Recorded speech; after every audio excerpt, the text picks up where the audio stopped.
You probably are and should be asking yourself, how is this show so bad? Why is this show so bad? What could you possibly say that validates the show being so bad? Well, this video will trigger you and offend you in some way. You have been warned.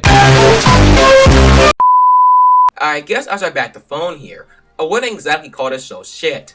I would call it dog shit. Yep, every eye-bleeding, cringy, head-bashing, vomiting second of it. Getting to the point it's almost as bad as Steven Universe. What? What the fuck? The show's about a girl named Star, an immature, facile, ignoring, narcissistic Mary Sue clusterfuck with an IQ squarely around room temperature. After being thrusted onto Earth by her parents King River and Queen Moon, she's accompanied by Marco, a precious too good for this world cinnamon roll who unfortunately became the poor bastard of the month in a matter of minutes. Star is also from the kingdom of Muni, a bona fide dumpster fire reminds me more of communist North Korea and is run by crooks and liars. And it's also a clusterfuck. Star Versus is your generic run-of-the-mill show that tries way too hard to be something special. It goes from a plotless cringe fest on par with Teen Titans Go to something that's trying to drive home an interesting plot. And it kinda does, but it kinda doesn't. The animation is on par with Spongebob and has the same shitty CalArts design shared by many other shows, which is interesting considering the positive reviews of the animation and character designs from critics and fans. Which makes you wonder if these guys are paid off by Disney or severe brain cancer. I find the animation more likely to give a viewer a lip-see than other CalArts shows, but that's a personal opinion. Sounds like a personal problem. The designs are nothing special, in fact quite overdone. The only person who goes through design changes consistently is Star, and let me tell you, this girl has some bad fashion sense. What is this, the 60s? Ew!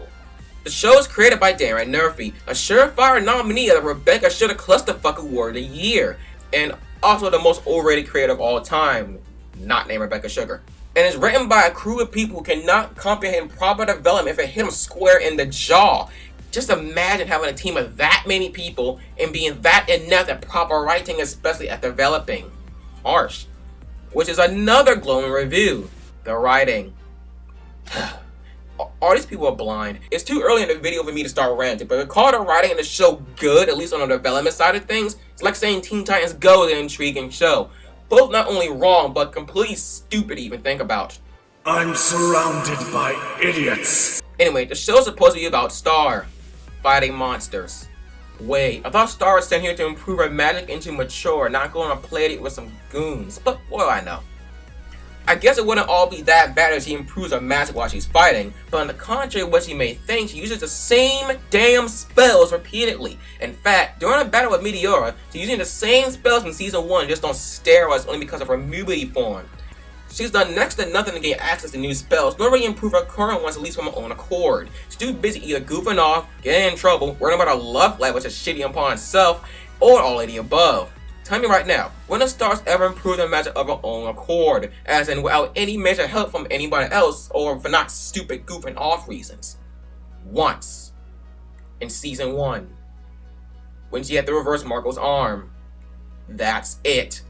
But enough about Star for a sec. Let's talk about Marco. Marco's an ordinary boy, labeled as the safe kid, who's good at karate, an honest student, has a crush on Jacqueline Thomas, and is friends with the two most boring side characters I've ever seen. So bad they didn't even make it past Season 1, and got written off in favor of Jana, who was better in every way. Marco starts off with wanting nothing to do with Star. I mean, I can't blame him, she set a rainbow on fire. Like, who the fuck does that? But eventually comes around after beating the tar out of some villains. He's also insecure, mostly around Jackie, and it's kind of a pushover around Jackie. But all that said, he's probably one of the better characters in the show and not named Eclipsa, which is a shame considering he gets so much shit from the fandom. But that's more feminist bias than anything constructive, so ignore it. Which will now jump us into the next tire fire. Character development. It's terrible. Case in point, the only character with any kind of decent development is Tom. Star is basically the same person who doesn't really improve. It consistently needs people to get shit done for her. Even the one had to do her job, get her out of a gym against Toffee in Season 1. Woohoo, baby, the ref out to handle him. Getting back on track, he also pooped the scoops on Jackie, a character with loads of potential just to be written off as a plot device. And to make it worse, the device she was written off for seems like it's developed by a 5-year-old. So well played, Darren. Wrote off a character for a device that has maldeveloped as Korra. They really could have done something great with Jackie. Even making her a mermaid as many fans predicted could have led to various plot arcs. Also, where the fuck were her parents?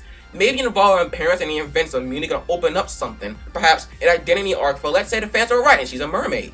I mean, if you could thrust Kelly into a half-decent role who came out of fucking nowhere, you could have did something with Jackie. Small stuff like that, if built up properly, can lead to more ways to engage fans. I love Jackie for the time we saw her despite being very serious for these reasons. She was more mature than Star would ever be. Cool, calm, and collected, understanding, caring, not annoying, not an impulsive idiot, not afraid to get her hands dirty if needed to, a damn good skater, had tons of potential. I mean, seriously, she took that breakup scene like a champ. With Star taking that nearly as well as Jackie did, well... You're being really dramatic! Whatever, Star! No, I was just trying to give you what you want. This isn't what I want! Such wasted potential. Marco is meh. Aside from his insecurity and self-confidence, especially around Jackie, Marco he did not have much to improve, really. Seriously, think about it. He's an honest student, has friends, good at karate, decently respected, a good fighter, became a squad, has a six-pack, has a fucking dragon motorcycle, and absolutely a badass in combat. He's almost a Gary Stu. The only thing he nobly improved on was insecurity and self-esteem, which were both romance-related and not even for major reasons for the most part. Marco had no problem with confidence when he fought and when shit hit the fan. He was honestly fine for situations that mattered. Does this look like an insecure, incompetent person to you?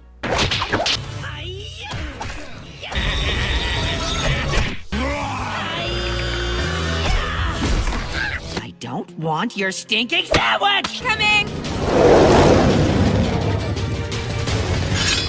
You finished. Come on, people. It happens in anime all the time. Even the biggest badasses get a little insecure when it crushes. In fact, fairy tales are gold mine of guys like that.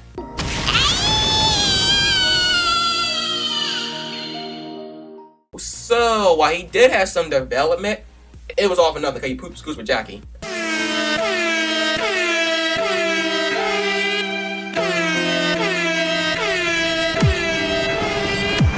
With that said, the only person who I can say had any decent development is Tom. And for a side character that's not seen that often, that's kind of sad. Again, Star hasn't improved. Marco hasn't really improved that much either. Jackie is wasted potential. Jenna's just a side chick. Kelly's an even bigger side chick. Pony has a doofus with no upside. Queen Moon like Star hasn't really changed.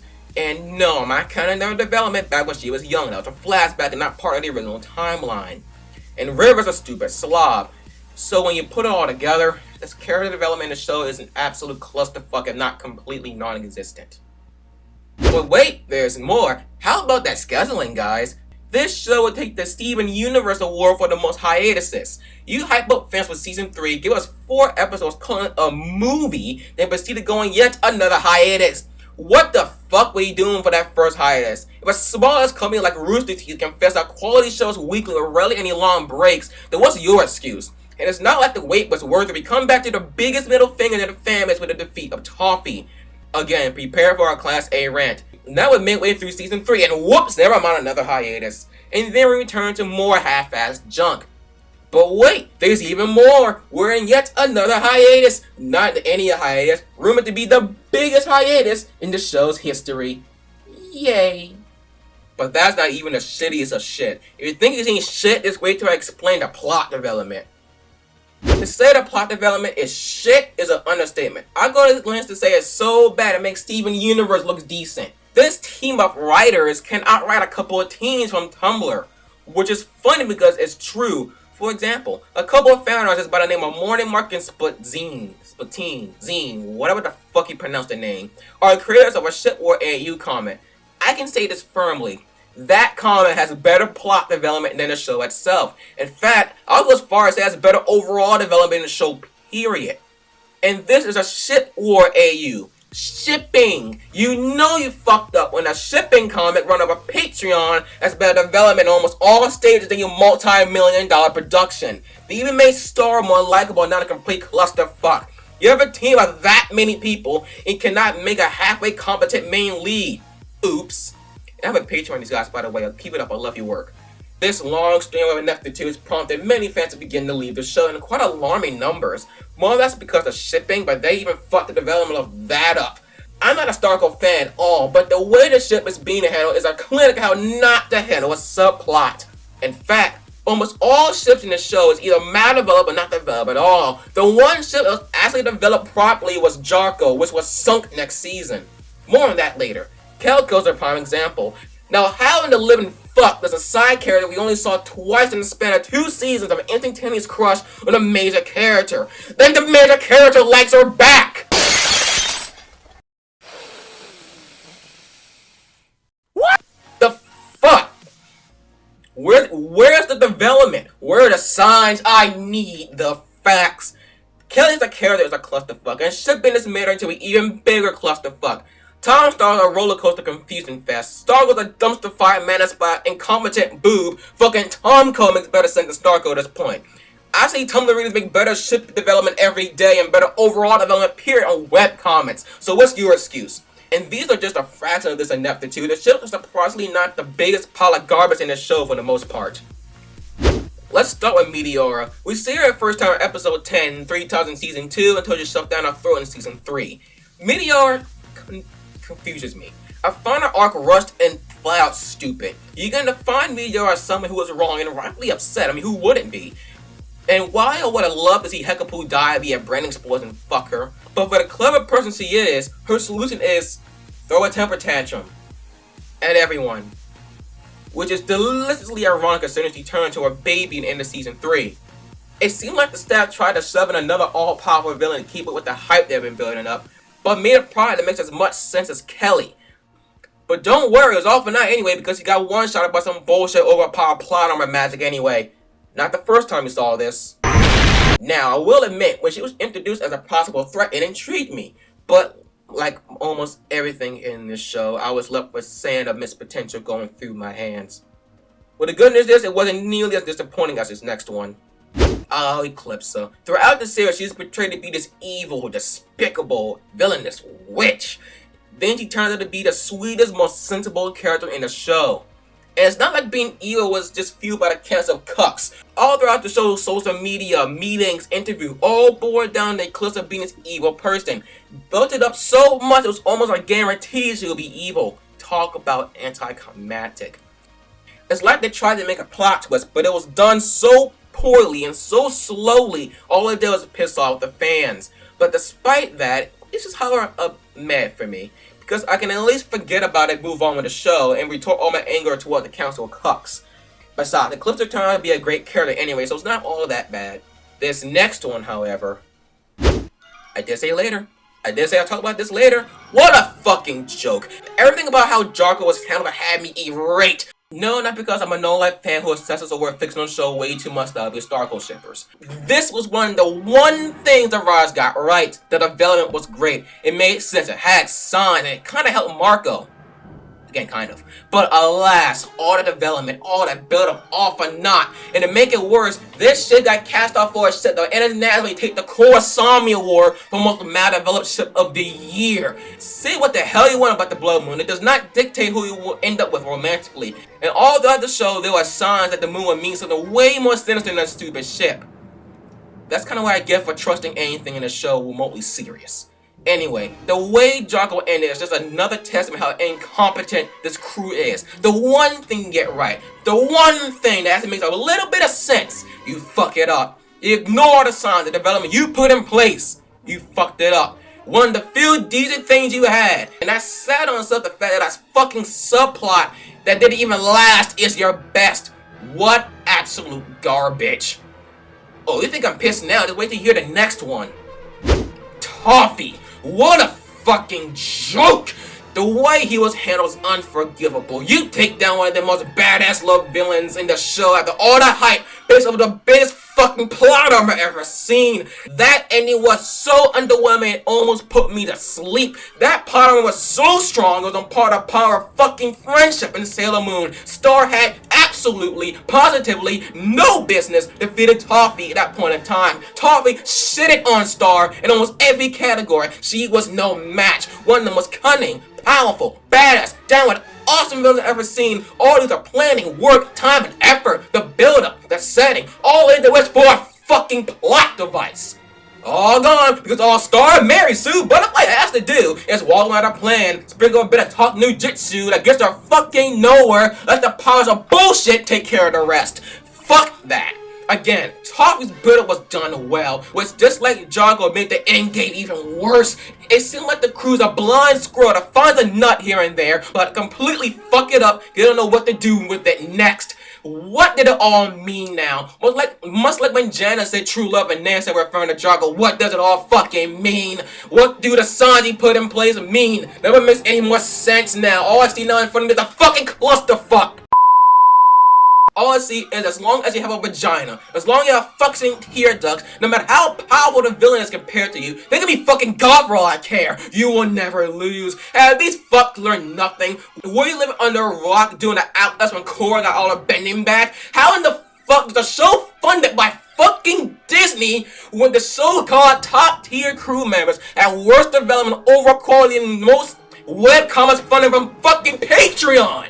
How in the fuck does Rooster Teeth like a fraction of what you have make a better show almost every damn stage? How in the fuck do you fuck up the few good things you've done, built up repeatedly, again and again and again, with any sort of self-reflection? Started at any less than an ass beating on many occasions, you give it a W because it's not listening to fucking Mary Sue or anything!